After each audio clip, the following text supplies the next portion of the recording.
India achieved independence in 1947, and with independence, the new country with its ancient civilization inherited problems as vast as her size.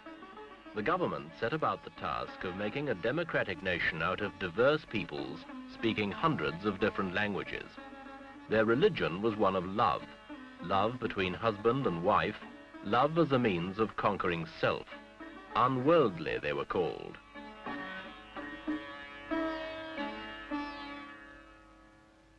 But they were united in their patriotism for Mother India, and some of India's harshest problems began to yield. One problem, the most serious, did not. The problem of Muslim versus Hindu, of Pakistan versus India. This week, Echo looks at the dangers of the confrontation between India and Pakistan.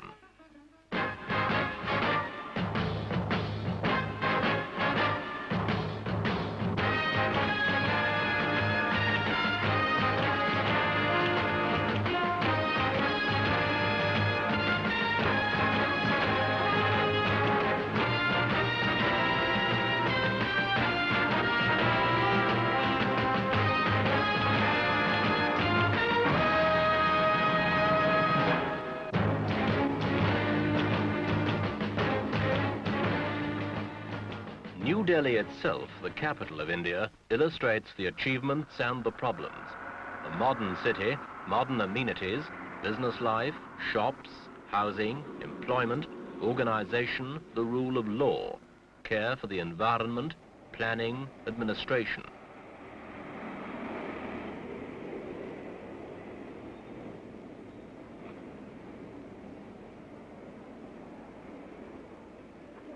The old ways of life are coming to terms with the new.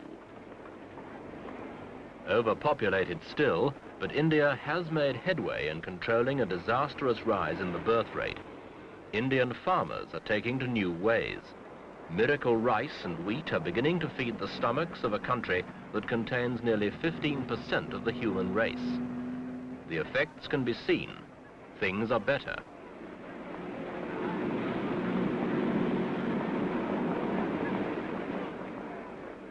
Street life continues. There is even a little left over for small luxuries. But each country, India and Pakistan, inherited a minority. Muslims in India, Hindus in Pakistan. Both are devout, often contradictory, but always unquestioning in their loyalties.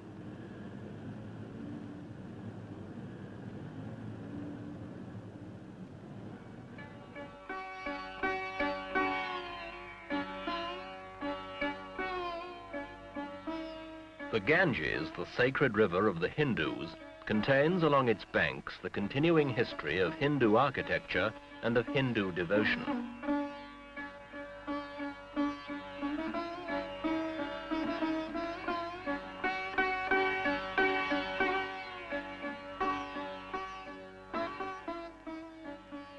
The devotion is to selfless love and to peace.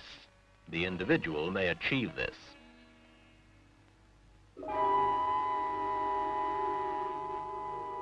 Others have war and hatred brought to them. A new terror has come. East Pakistan, where these refugees come from, rose against the West Pakistani government and declared a separate state, Bangladesh. The supposed domination of a government 1,000 miles away was resented by the East. West Pakistani forces were ordered to take over. Muslim fought Muslim. There were scenes of indescribable brutality. Little mercy was shown. These refugees, old men, the sick, women, children, the dispossessed, fled over the only border that was open to them, into India.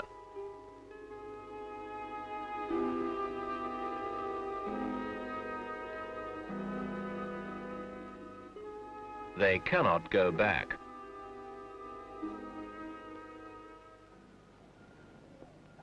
The insurrection in Bangladesh continues. These are highly trained professional soldiers. They wear the uniforms they wore as Pakistani regulars, minus the rankings. If captured, They are under automatic sentence of death. They are fighting for Bangladesh. West Pakistan is anxious. Bangladesh guerrillas sank 4 Pakistani supply vessels in 1 week. Reports indicate little cooperation from the East Pakistani people. West Pakistan suspects Indian influence, even penetration by spies and agitators. The Pakistani government fears India may try and settle old scores, Kashmir, various border clashes, by occupying East Pakistan and setting up a puppet Bangladesh regime. Pakistan's President Yahya Khan keeps his eyes on the Indian border. Well, I'm watching it with great patience. And I'm warning the world that if they have any idea of taking a chunk of my territory in East Pakistan and think this is not war, let me warn you, and I warn the world, that this will mean war, an overall war, which I hate, I don't like. But for the defense of my country, I must then fight an all-out war. And that will mean war here in West Pakistan. How close are you to war with India? Very near it. In India, support for Bangladesh stems from hopelessness in the face of over 8 million refugees, Calcutta alone accepting 250,000 in 48 hours, and the wish by a minority to invade East Pakistan, return the refugees, and avoid an almost insuperable problem for India herself.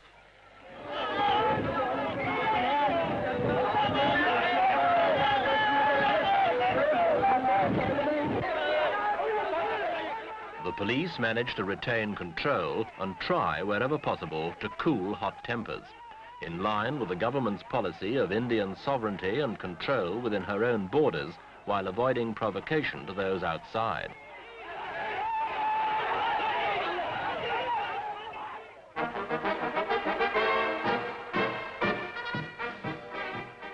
But if the situation gets out of hand, the Indian army is more than an exercise in skilled horsemanship. This army derives, like that of Pakistan, from the British Army. Like the Pakistanis, it uses the same drill, wears similar uniforms, and it is as well trained and equipped.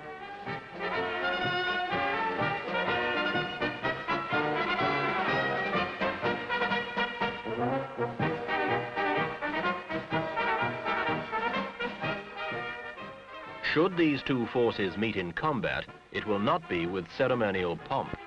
The pent-up anger and frustration of 20 years' struggle for national pride and development, the old issues, real or imagined, between Hindu and Muslim, Pakistani and Indian, would be likely to produce a spectacular clash which neither country could afford. Wars are more expensive than development. One extended battle can cost the equivalent of a new steel mill. The hard reality is that countries desperately struggling with the economic and social problems of modernization simply cannot afford wars.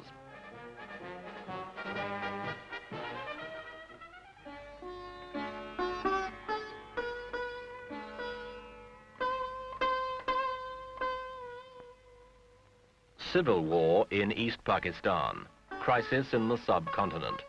The tension has spread. Allies of the two countries have tried to intervene. The signs have been ominous. Alongside modern technology, however, there remains patience, perseverance, hereditary skill. These old virtues may yet shape a new world.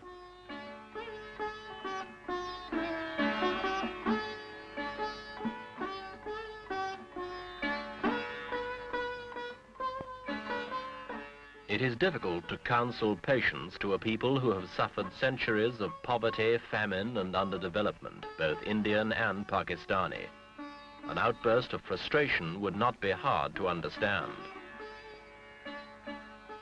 In a situation that has not yet slipped beyond the control of the countries involved, the accumulated wisdom and strength of ancient civilizations may once again retrieve security and peace of mind.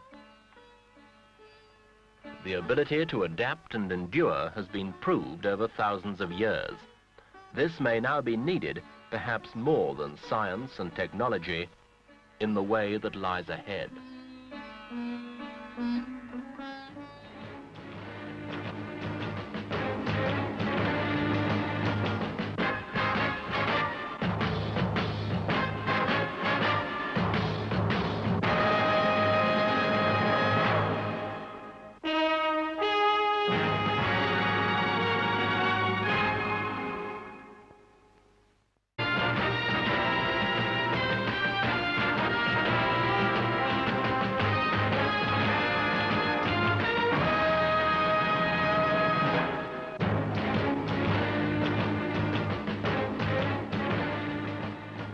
New Delhi itself, the capital of India, illustrates the achievements and the democratic nation out of diverse peoples speaking hundreds of different languages. Their religion was one of love, love between husband and wife, love as a means of conquering self. Unworldly, they were called.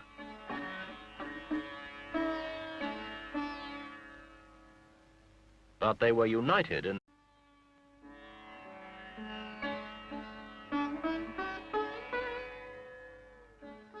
India achieved independence in 1947, and with independence, the new country with its ancient civilization inherited problems as vast as her size. The government set about the task of making a confrontation between India and Pakistan.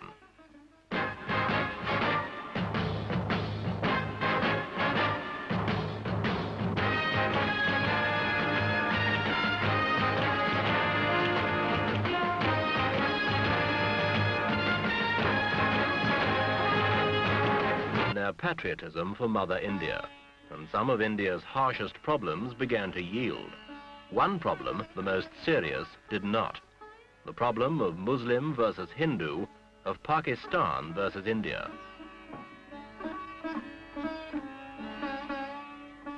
This week, Echo looks at the dangers of the